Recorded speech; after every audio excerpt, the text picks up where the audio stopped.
What up, what up? Welcome back to the channel. I'm Mo.J and we are locked in. Now, people, this is episode 7 of Them. And believe me, I'm working my ass off for y'all. My mama calls like, hey, son, what you doing? I said, Mom, I gotta call you back. These people want these episodes. She's like, of what? I said, Them. I told you to watch it. Boy, I'm not watching that. That's scary. I'm like, Mom, just watch my recaps. But let's jump on into this episode 7. But first, we got to do YouTube stuff. Shout out to Notification Gang. If you're new to the channel and want to be a part of this, hit the subscribe button, turn on your notification bell so you get something every time I upload. Now, episode 7. Yeah, this one, it just keeps getting better and better. I don't know how they did it, but every episode it gets better and better and better. And then white folks keep messing with her. What you gonna do? What you gonna do? What you gonna do? What I'm gonna do is give y'all the recap for episode 7 of Them. Now, y'all remember my boy Henry done got peer pressured by the tap dance man. He done pistol whipped this white boy in the back of the head because he's asking her, what you doing over there, boy? You lost? Look at me when I'm back. Henry's on a mission, but what is Henry about to do? That is the question. One thing we do know, Henry has that 4-5 on him. He just pistol whipped a man. He's seen a knife in the kitchen, and now he's in Mr. Burke's house. Now, we know that there was somebody in this house. We don't know who it is, but Henry's in here, and it might get ugly. It just might get ugly today, people. First thing Henry does is anything any real gentleman would do. He comes in, he makes him a glass. Now, I got me a glass by me at all times, but I don't do the yak during the middle of the day, so... High quality H2O is what I drink on during the daytime. But Henry comes in here. So what do we know? Henry's been drinking with the tap dance man. He just poured up some scotch and he got that thing on his waist. This is a recipe for disaster. He sets his cup down on the stairwell and he goes upstairs because he hears some chattering going on. And what does he see? He sees a woman in there. Now Henry, he has that gun, it's cocked and it's ready and it's in his hand. But he looks at the lady, he's just like, I don't feel like killing nobody right now. And he turns around and walks down the hallway. What does Henry do? He goes in the bathroom, lays the gun on the sink. Man, it's been a long day. And what does he do? Takes a piss in Mr. Burke's bathroom and then he leaves the house. Now, we ain't killing nobody, but I am going to take a piss in your house. This right here was good enough for him. It's been a long day. It's been a long day for Henry. And all he wanted to do was just relieve himself a little bit. Our favorite neighbor, Miss Betty, she goes all the way over to George's house. Now she's talking about, George, you remember that promise you said I could just come up here and get away? She's been using George from the start. She wants George to take over, come to the neighborhood, give it to these blacks. Give her a different life than what she has. And George was like, okay, well, we'll drink this then. Just a little bit though, just a little bit. Now Betty, she's all worked up, and we know how she feels about the niggas across the street. And she just got slapped last episode, so she's telling George, she striked me, George. And George is like, what? Someone put their hands on you? George is whipped, and like I said, he ain't even got to sniff it yet. He just going above and beyond for a woman that ain't did nothing for him but leading him on. There must have been something in the drink, because now that she done got so angry, she looks at George and she's like, oh, kind of lightheaded. And George is, yeah, let's get you on inside so you can get some rest. We didn't slap Betty. Now we got to start packing up the clothes because Gracie, we got to get the hell up out of Compton. We done slapped these good white folk, and we know they about to come down on us. We already seen what the neighborhood can do. They hanging up the little babies, the little dolls. They done burned up the yard. So she's just telling Gracie, listen, pretty much stop talking, go pack some stuff up. We got to go. She sends Gracie on in the back to get some of her sister's stuff. Because if you remember, Ruby's supposed to be at the house, but Ruby's having cheerleader practice with herself in that basement by herself. Just, yeah, our boys are gonna shine. But we got lucky and she's going down to the basement. She's probably going down there to get the box of her son with the little pillowcase and stuff in it. But we know never go down in this basement alone, people. Never. In no movie do you ever go in the basement alone, especially one that's not well lit. And you know, Miss Vera was down there at one point. Nah, I'm not doing that. Just like we guessed, she went down there to get the box of Chester because for her, this is the only memory that she has of the son, other than like pictures. This is like the last physical thing that he was in. So she's taking that, and of course, hey, if we're gonna head out to Watts, why not? We gotta bring the box, man. We're back at Clark's house. Now, we know Clark then took $6,000 out the savings. He like that my money. Betty then ran off. So, of course, Sergeant Wheatley comes over. Now, Dale, he's a quote unquote the leader of these white guys because we know Clark doesn't want any parts of it. But Dale is looking at it like, man, look. If you ain't noticed, that coon across the street then abducted Betty, a good white woman. This black man then stole her. But Sergeant Wheatley doing his job, and the reason Sergeant Wheatley's doing his job, just a refresher, is because he's accepting money from the realtor company to keep order here and bring in more blacks because he get more money. But he's like, no, the car is gone and her purse is gone, so it looks like she left on her own. After we get Dale and his sidekick about the house, he's looking at the sergeant. He's like, what do you really think happened? And the sergeant was like, man, if I'm gonna be honest with you, I know Betty, and just looking at Betty, her purse is gone, her car keys are gone, the car is gone. It looks like she left on her own. Pretty much he's saying, Betty wasn't really for you, bruh. She probably ran off somewhere.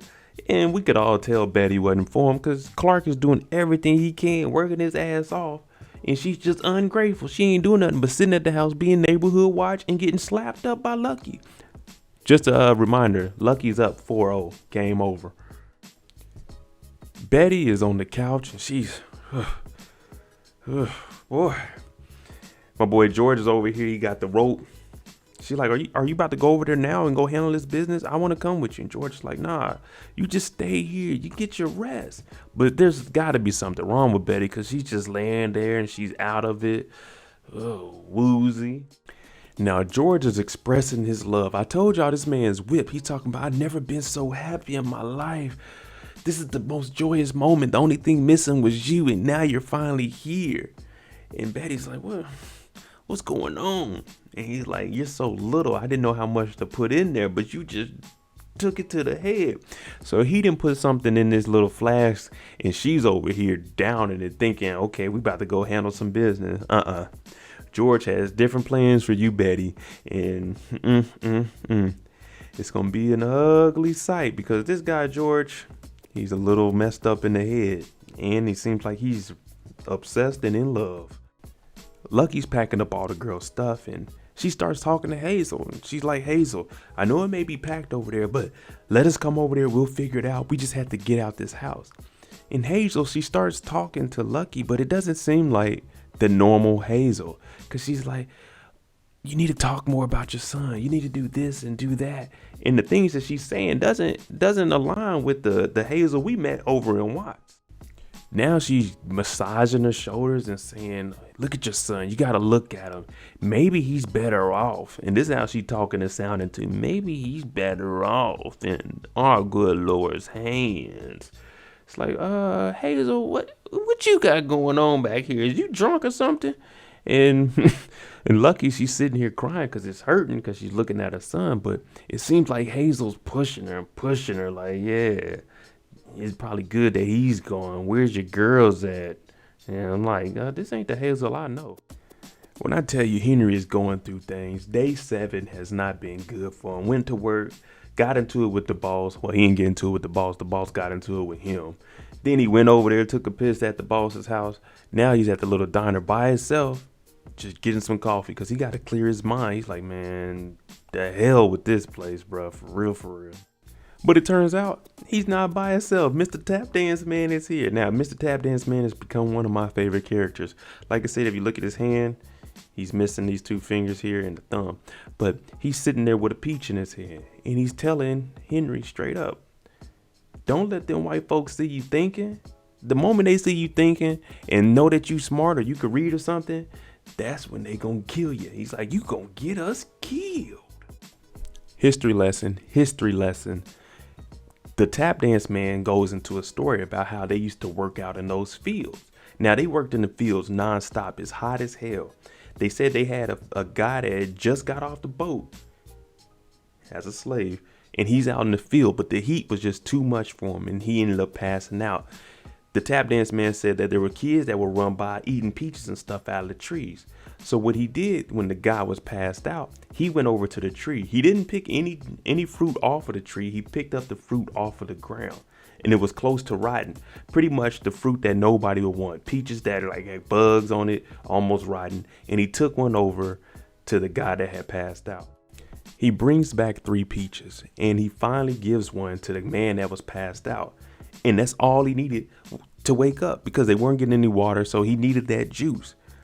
But this is where things started to get bad. I told you it's a history lesson, because this is the stuff that used to happen.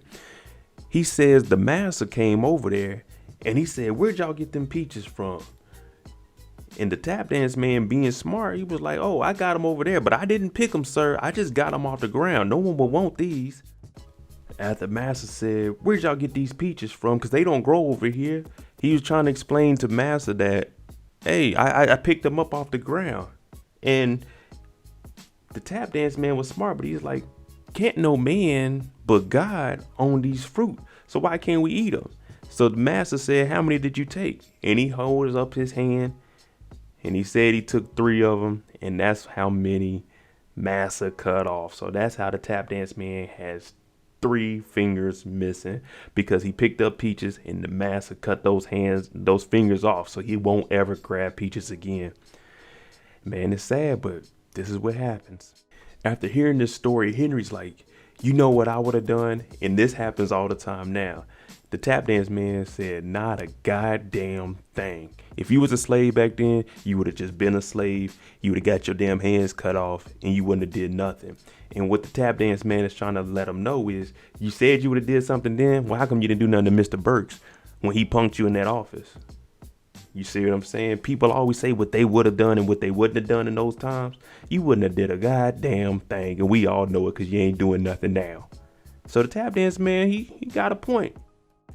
And then he tells Henry, "Yeah, Mr. Burks, you ain't did nothing." "Oh, you couldn't do nothing because he wasn't there? He's never in the right place at the right time?" "Nah, you didn't do nothing because you ain't gonna do nothing." And that's what people have to understand now. It's always, "I wouldn't have done." Yeah, okay. You in that situation, you would have took it just like anybody else did. There's some cops outside. Henry looks over there. The tap dance man say, "What, you scared?" "You scared?" And he's like, "Nah." And then he gives him a quote. "A black man's heaven is what? A white man's hell." So now the tap dance man then hyped Henry up to go do some more ignorant stuff, man. I tell you. Now I told y'all something didn't seem right with Auntie Hazel, because they're in there praying, but everything she's saying, it ain't making no sense. I'm like, man, this ain't right. And Gracie, she's like, what's going on in the living room? Gracie's like, "Mom, who are you in here talking to?" Yeah, her mom, Lucky's like, "They heard me, baby." And like I said, Hazel didn't sound like Hazel. She got the old burnt up face. So she's in here and she's seeing paranormal activity also. Damn, she done got us again. Our little imaginary friend then got our girl to go do cheerleading by herself. They stay in this little storage closet, and she tells her, like, they got makeup on her. And she's like, "I don't want to be like them anymore. I don't want to be ugly." She ends up kissing this imaginary girl. And what they're showing us is that they're brainwashing little black girls to believe that being white is beautiful and black is ugly. So if you look, she's looking down at her hands and now they're white. So she's looking like maybe this is beautiful. She's just getting brainwashed. And they've been doing that for years and years and years. She's even imagining herself with blue eyes. Come on now, you don't get that out of here. She's really losing it now. She takes it to the extreme. She sees a can of white paint now. So she's believing that white is beautiful. She goes over there, dips her hand in there. Whole body is white. And now they're like, "Let's go put on a show so everybody can see you. So everyone can see how beautiful you are." When I tell you she's too far gone, she took the whole paint bucket, dumped it on her head. Her whole dress is white paint. Face is white paint, hair is white paint. She goes out there and starts cheerleading in front of the campfire, and everyone's looking at her like, "What the hell is this nigger doing?" She's just making a complete fool of herself. Brainwashed.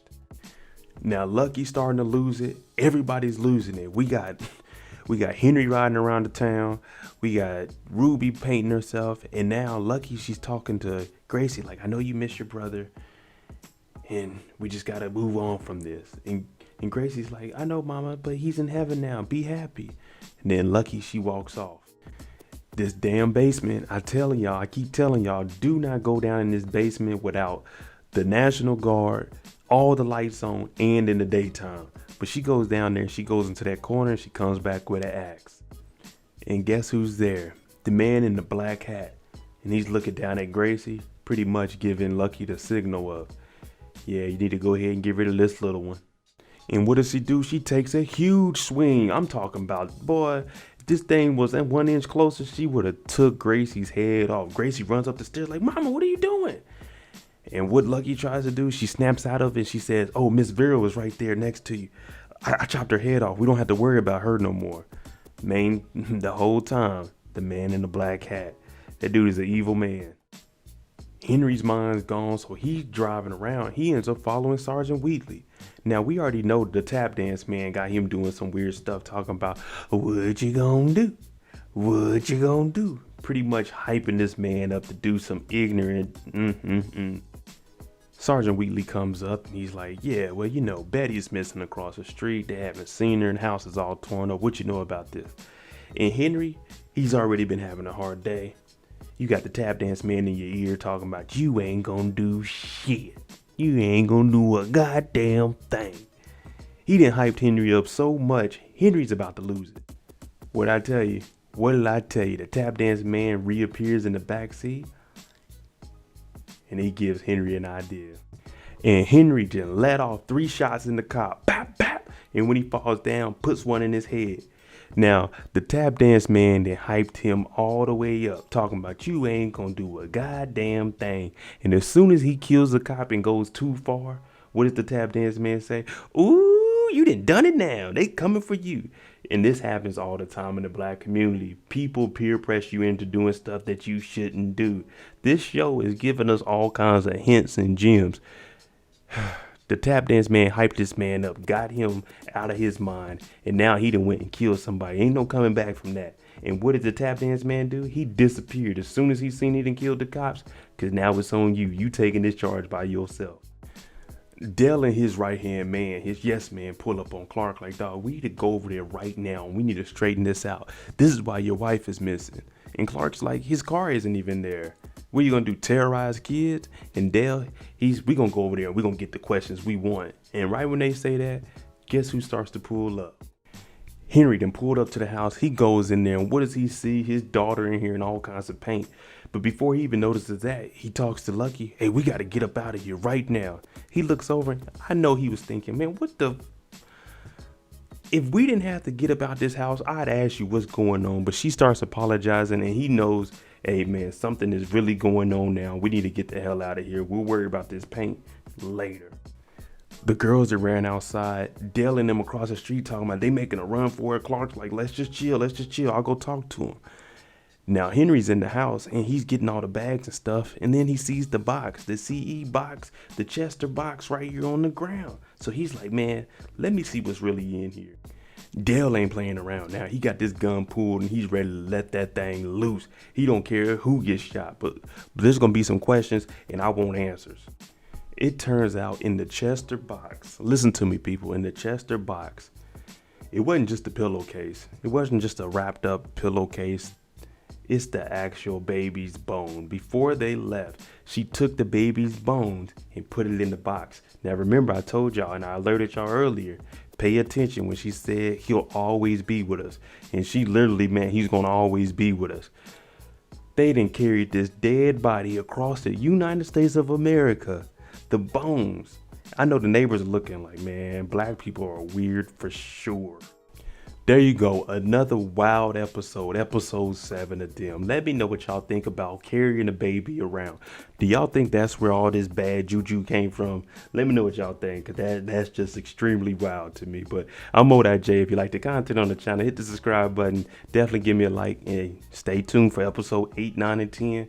This show is good. I had to break it down for y'all. I couldn't give y'all 10 episode recaps in one day. I had to break it down so we can get a little break and catch up in between. But thanks for watching. I'm out.